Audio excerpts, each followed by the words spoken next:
गोबां माने मोनथान खालामनानै नैबे खेलाखौ खुंफुंनो थाखाय राहा फार खालामदों।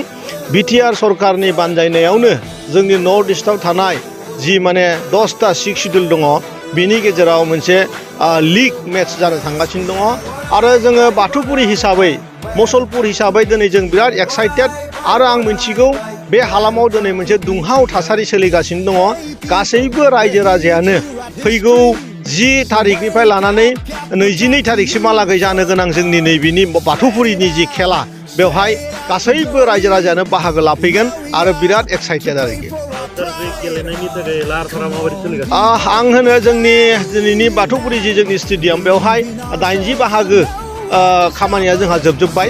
बेवहाय जोङो भिआइपि पेन्डेलखौ लानानै आरो पाब्लिकफोरनि माने रायजोफोरनि माखासे मानि पेन्डेल बेयाव लाखिनाय जादों आरो 5,000 मानसिया बेवहाय स्टेन्डिं जनानै खेला नायनो हागोन आरो 5,000 आरो 5,000 बेवहाय स्टेन्डिं जानानै खेलाखौ नायनांगोन आरो जों बे खेलाखौ सरकारि भाबै जोङो फाथिनाय जादों। बेवहाय खुनु रांनि बेबस्था बेवहाय गैया, खुनु माने थाइसेबो थाखा होनाङा रावबो गासिबो। खारन बे खेलानि फाथिनायनि मेन गुबै थांखियानो जादों जोङो गोबाव सम जिहेतु जोंहा गाज्रि थासारिजों जों बेवहाय बेंजानानै दङमोन, बेखायनो जोङो खेला मोसानाय मुसुरनाय रोजाबनायाव गोबां माने खिथु जानानै दङ।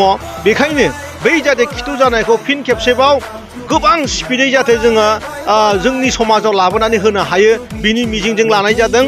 आरो जिहेतु जौ जुवा आरो गान्जाजों जोंनि सेंग्राफ्रा गोबां माने गोदाव सोराव जानायखौ जों नुगासिनो दङ।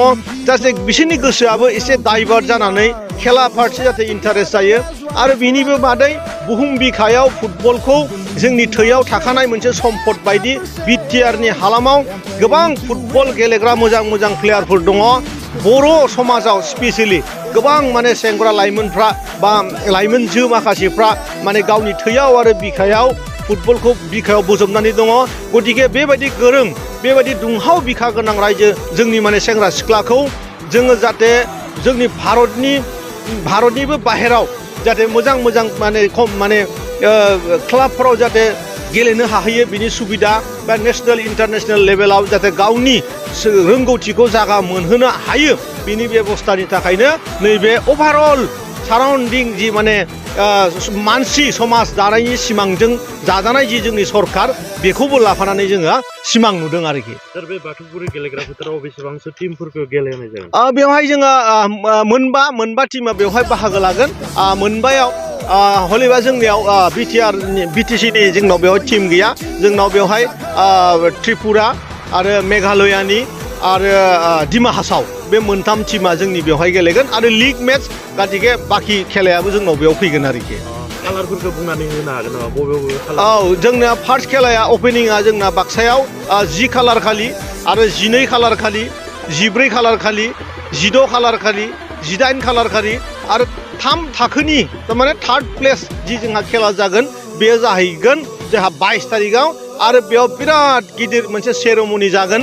बेवहाय 200निबो बारा बर' आइजो आरो 100निबो बारा आदिबासि जोंनि आरो नेपालि बेबायदि कालचारेल प्रग्राम जागोन आरो गोबां देंखोगिरिफ्रा बेवहाय देंखोजों माने जोंनि बाथौपुरि बे ओनसोलखौनो माने सोमावजोबगोन होननानै आं रायजोफोरनो खोन्थानो हायो आरोखि।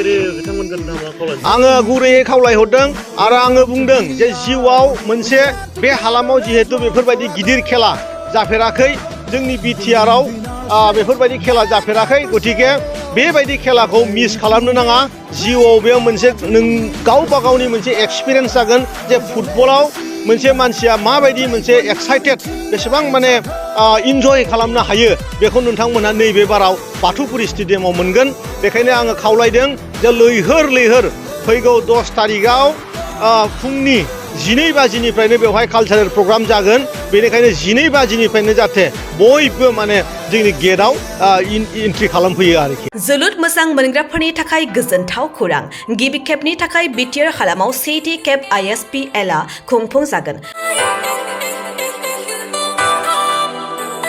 बिटिआर ओनसोलाव लाइमोनफोरखौ जोलुरनि फारसे गोसो बोहोनाय जोलुरखौ जौगाहोनायनि थांखिजों बिटिआर सरकारा बे बादायलायनायखौ खुंफुंनो थिरांथा लादों।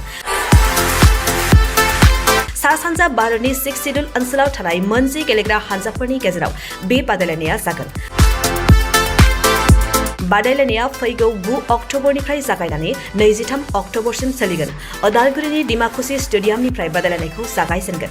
बेबायदिनो बे जोलुर बादायलायनाया बिटिआरनि मोनब्रै जिल्लायाव खुंफुंजागोन आरो जोबथा बादायलायनाया क'क्राझार जिल्लानि सिङाव थानाय थिथागुरिनि साइसाक सेन्टाराव खुंफुंजागोन।